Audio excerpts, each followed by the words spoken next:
and a YouTube play button, and you're good to go. Welcome to the behind the scenes. I did not expect, this is ridiculous. I did not expect to make a video today, but here we are. This is the studio. I'm continuing to always be tweaking and trying and configuring. And as I came downstairs to test out some lenses, I clicked play, and now we've got 30 minutes of footage. I'll send it to one of my editors and we'll see what they give us. So we're in the studio today, and I'm playing around with cameras and lenses. I have kind of gotten back to standing, which back in the day, I really liked the poppy, kinetic feel of my videos because I could, move around and jump cut in. So that's one of the things. And the other thing is I'm trying to get the backdrop really dark. Now, this is a Sony a7S III. A lot of the videos that grew my channel were filmed with this camera.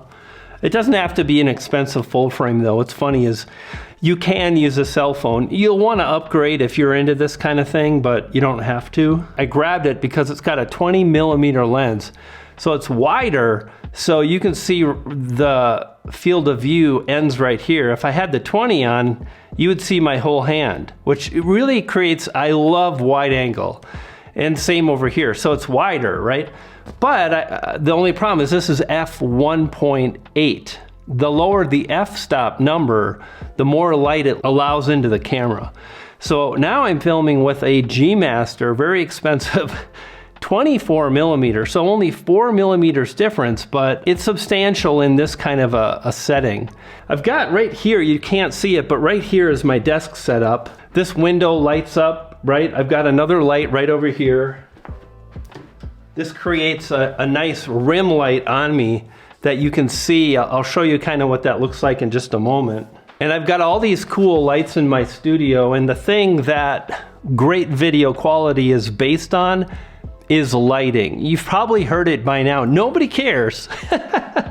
Just give me the views, baby, and I get it. Fact of the matter is I went way overboard.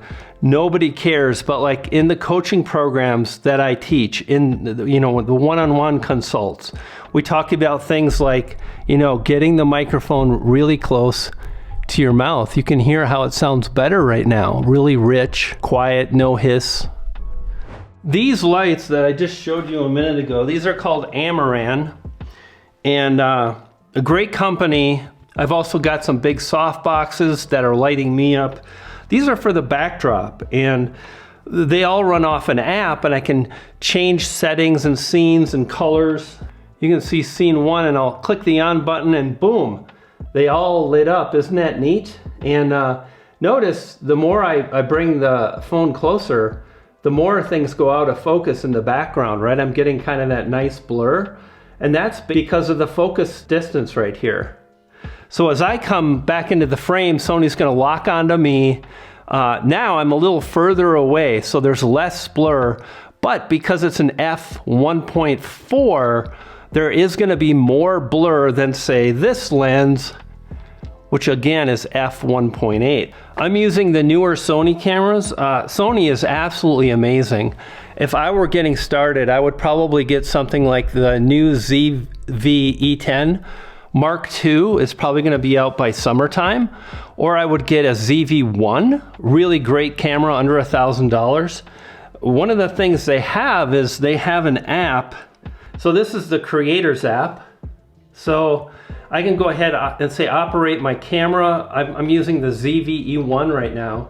Same sensor as the a7S III that I showed you earlier, only cheaper. I can click on remote shooting, and now what's gonna happen is it's gonna connect with the camera. Sometimes it fails, sometimes it trips up, but generally speaking, come on baby, I believe in you. Come on, yay! Okay, so focusing. So there you have it. So now what I can do is I can come here and I can get a better look of kind of see how things are lining up. And I mean, honestly, so far, one of the things you always want to think about when you're you're getting your look together is you want the audio to be awesome. So I'm just continuing to try to get the microphone as close to my mouth as possible. It's just, oh, you can see it, it's right there. I couldn't see it with the small screen on the camera, but because I'm using the app and an iPad, or you could use your phone. So what I have here is a little remote control, and what this does is it controls these soft boxes. So I've got one right in front of me that you can't see, it's right above you, huge soft box. I've got another right here for my desk setup number 2, and then I have the live stream setup over there. This studio is finally coming together anyway, so check it out. I can just turn off the light, I can turn it on, and I think I need a little bit more light. When you buy a light, one of the things I want to recommend, a light to light you, the subject, right, is you want to get a daylight bulb, and the larger the softbox, the softer the light looks on your skin. So I've got this softbox set up. It's actually got like 2 curtains or 2 pieces of material between me and the light. I felt like it needs to be a little bit brighter, and honestly, the angle of this softbox, I think it needs to come a little bit forward, but right now I'm just gonna turn up the intensity. I think that's good right there. Just a little bit, and my hair's I didn't even know I was making a video today. I'm gonna publish it. I know some of the people, most won't care, but my goal is to help 1,000 people get a silver play button. I don't care about getting more subscribers. I do want views. Anyway, the light. So I can, right now the light is at 55%.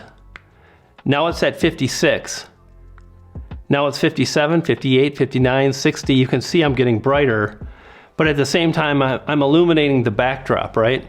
So I think that's a little bit too bright right now. I think maybe kind of about like this. And like I said, eventually what I'll do is I'll bring the angle, so like right now the angle's like this on the softbox. I'll bring it down just a little bit, and maybe I'll try to lower it a little bit. The closer the light source is to you, the softer and more beautiful, really good looking you'll be. So that's kind of what's going on here. And then like I said, over here, we've got the silver play button. And notice I just have one small light that is illuminating the silver play button to create that kind of orangey glow. Blue, orange, it's kind of always been my color combination. It's a very popular color combination. Now, when I take this video footage and I grade it, I can add a vignette. So a vignette is gonna make the edges a little bit darker, right? And that's gonna kind of darken up the background a bit. Furthermore, I can reduce the shadows, or I can push the shadows up. I'll be able to really make things pop by using my video editor. I use Final Cut Pro. You can use DaVinci Resolve.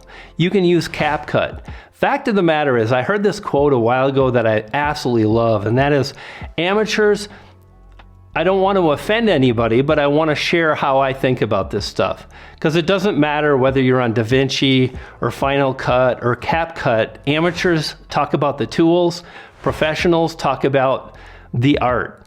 And you can do all the stuff I'm talking about with all of these tools. Let's do a thumbnail right now. Maybe what we need to do is, I don't like this shirt. Again, attention to detail. If I were to have my black jacket on, well then this rim light would be really bouncing.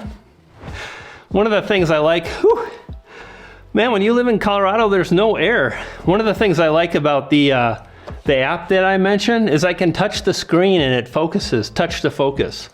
So, you know, this was like 15, 20 bucks. I think I got it on Etsy, pretty cool. Maybe I'll go to a conference and wear it around as a necklace, a chain, like the rapper dude, what's his name? So there's the play button. We'll do a kind of a transition. So I'm gonna focus right now on the play button, right? So notice I'm out of focus now, right?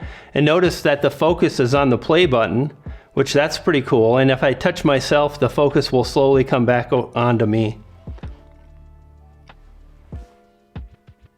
Oh, there we go. And now you can see the play button's getting a bit blurry. So here's another one. So we're gonna create kind of a cool rim light now. So I'm looking at the monitor and I just want to get this kind of out of the shot, but behind me. And a little bit more.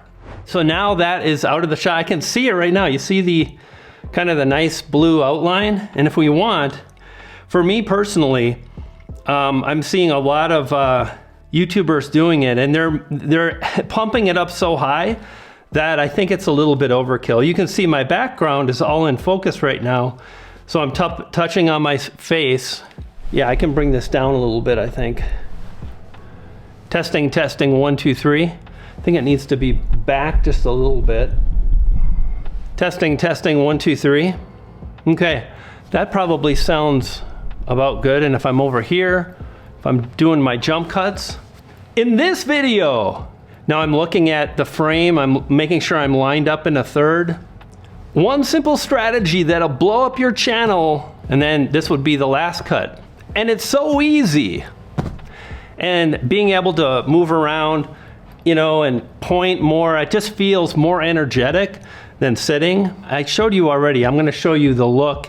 You'll see how powerful it is. This is the red, okay? So I kind of feel like that's probably a little too much for my taste, but like I really do like the way it looks, right? So it's just too much though, way too much. Maybe around here.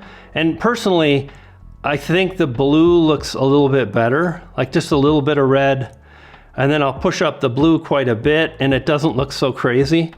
So I'm trying to look at myself to see, about right there maybe. So you can see if I really crank it up, boom. And now I got a blue face. I can join the blue man group. So anyway, you know, maybe something kind of like this. We'll do 8% on the blue, okay, on the blue. And then, did that change the color of the room? Probably not. It's another light on the other side of the studio. And then we're gonna do the red light. We're gonna do the red light only to about 5. So the red is much less, but hopefully one of the things you can do, right, is I wonder if, it's so funny, like where I had it is pretty much the right place. I think it needs to be increased a little bit. I don't think you can really see it at all at this point.